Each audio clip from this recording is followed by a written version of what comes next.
Well, a history-making day on Capitol Hill. The U.S. Senate is voting on the fate of President Donald Trump. Impeached by the House for obstruction of Congress and abuse of power, the Senate is deciding tonight whether the president stays in office. When all the votes are counted, the Republican majority is expected to acquit Donald Trump of all charges. And just moments ago, the first vote was taken, and the Senate acquitted Trump of abuse of power. The vote was 52-48. Earlier today, one prominent GOP Senator, Mitt Romney, went on record saying he would vote to convict. As it is with each senator, my vote is an act of conviction. We've come to different conclusions, fellow senators, but I trust we have all followed the dictates of our conscience. I acknowledge that my verdict will not remove the president from office. The results of this Senate court will in fact be appealed to a higher court, the judgment of the American people. Voters will make the final decision, just as the president's lawyers have implored. And the impeachment vote is continuing at this hour.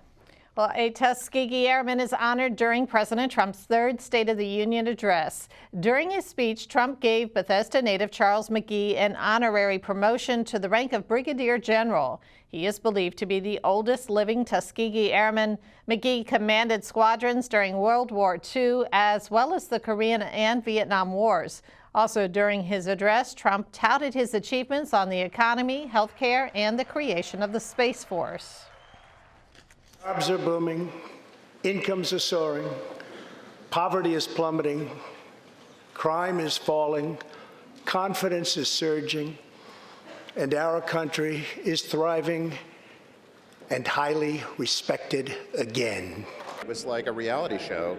I saw a lot of pandering. I saw a lot of things that were not truthful, and that was quite a visual at the end when the speaker stood up and tore up her paper copy of the speech. Thought he did a good job laying out what he wants to do.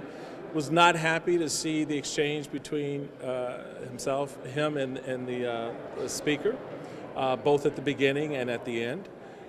And that, again, is part of the problem right now that I think a lot of Americans want us to get past and are looking for leaders to get past.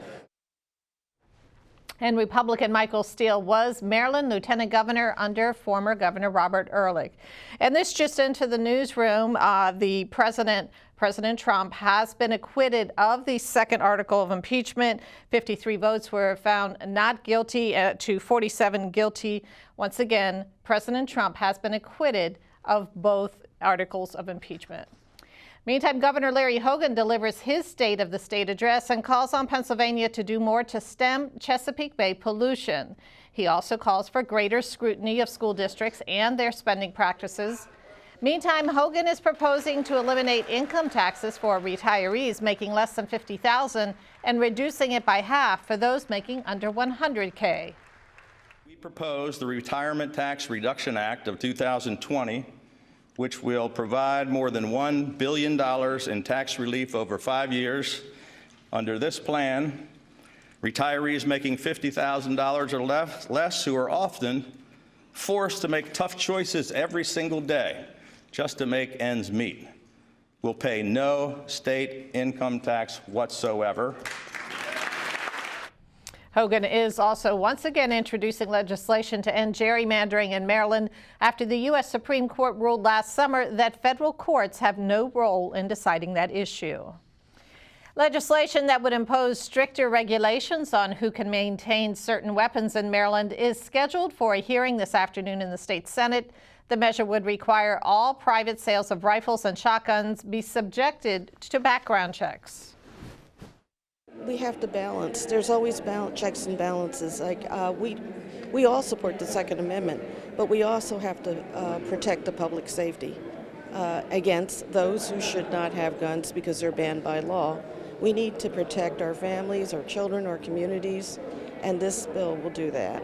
Marylanders for 400 years have been loaning shotguns and hunting rifles, to their friends and family, and it's not been a problem. This bill is really a solution looking for a problem. All the murders in Baltimore City aren't happening with loaned out long guns and shotguns. They're mostly drug gangs and criminals that are shooting each other with handguns.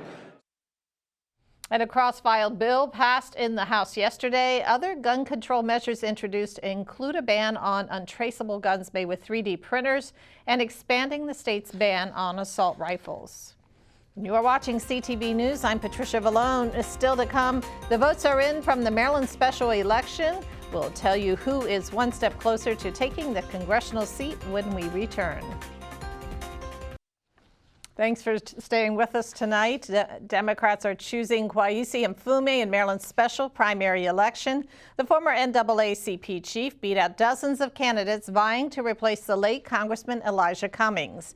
In April, the 71-year-old will face off against Republican nominee Kimberly Klacik. Mfume spoke to a group of supporters after his win.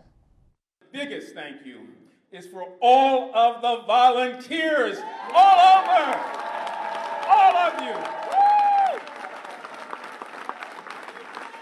Woo! You did the phone banking.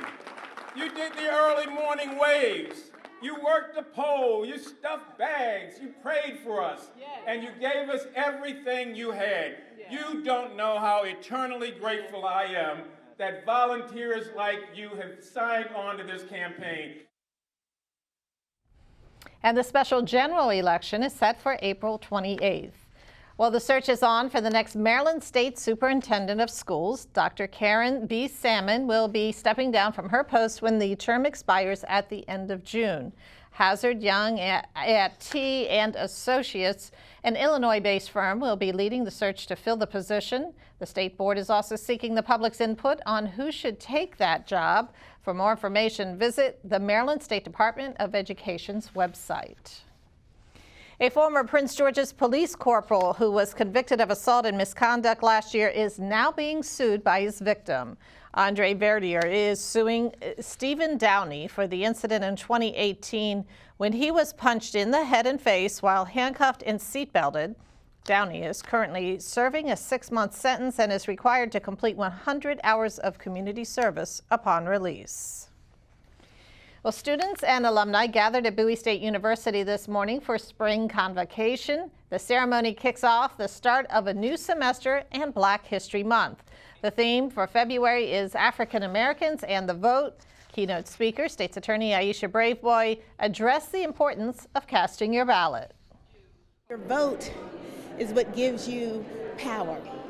Power to determine what laws, lawmakers are going to introduce, what policies the elected officials are going to pursue. This ceremony is important because it lets young people know that their voice is needed, and with the way the world is going on now, all they were saying is we need to go out there and vote to change. We need to change the world.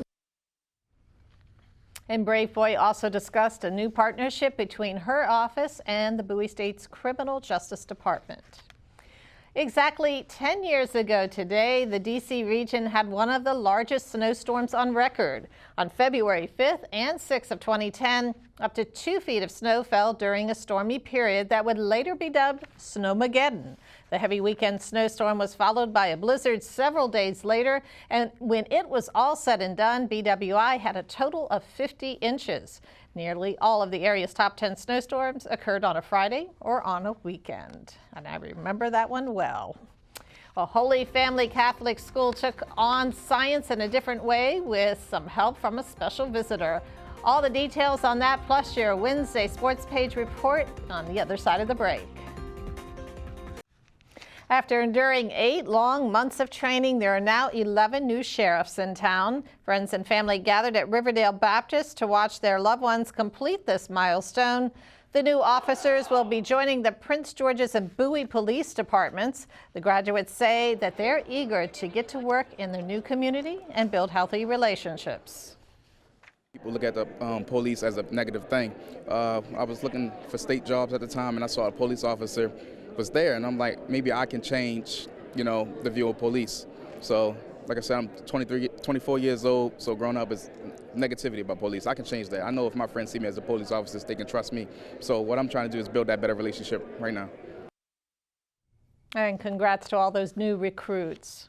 Well, what do science and hotcakes have in common? Students at Holy Family Catholic School are finding out today with a recent winner of the Great American Baking Contest. Andrew Corriente visited the youngsters this afternoon as part of a STEM project titled Science the Culinary Way. It's a cross-curricular program with middle school students learning the history of pancakes, completing math conversions of ingredients, and creating recipes in all of their classes. Now, various chefs across the DMV will visit the students to show them how hotcakes are made.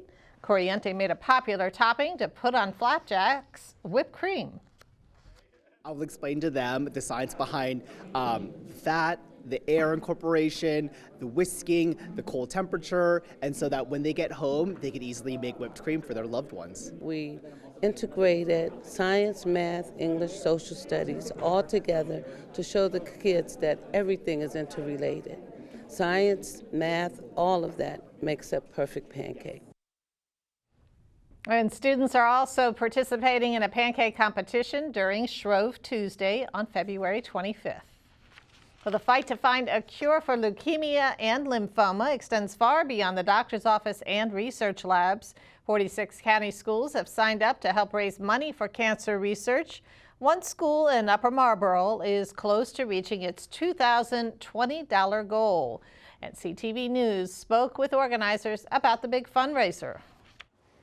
I know, to my surprise, we were probably at something like a 28%, and now we're up to 72%. So, which our total is, I think, is $1,450.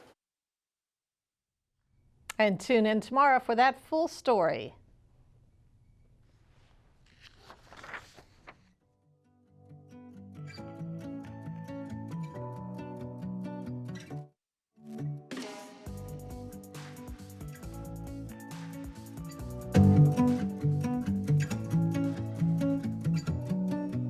Well, this pet is ready to take the world by storm, literally. Storm is a 2-year-old dog who is looking for a new home. She can be yours for a reduced adoption fee this month. Storm is a 2-year-old Dogo Argentino mix. She came in as an owner surrender a little over a month ago because they didn't have enough time for her. She's shy and timid at meeting new people, but when she really does know you, she really comes out of her shell. She loves to give hugs, kisses, and just loves to cuddle. And if you're interested in adopting Storm or any of her furry friends, you can call Animal Management at 301-780-7201 or visit PetHarbor.com. A little snow did not dampen the spirits of the Kansas City Chiefs or their fans as they celebrate the team's first Super Bowl championship in 50 years with a parade and rally. More than 1 million people lined the streets to catch a glimpse of the team and the Lombardi Trophy. Missouri's Jackson County Administrator, that was Frank White, declared today Kansas City Chiefs Day in the county. The city last celebrated a championship in 2015 when the Royals won the World Series.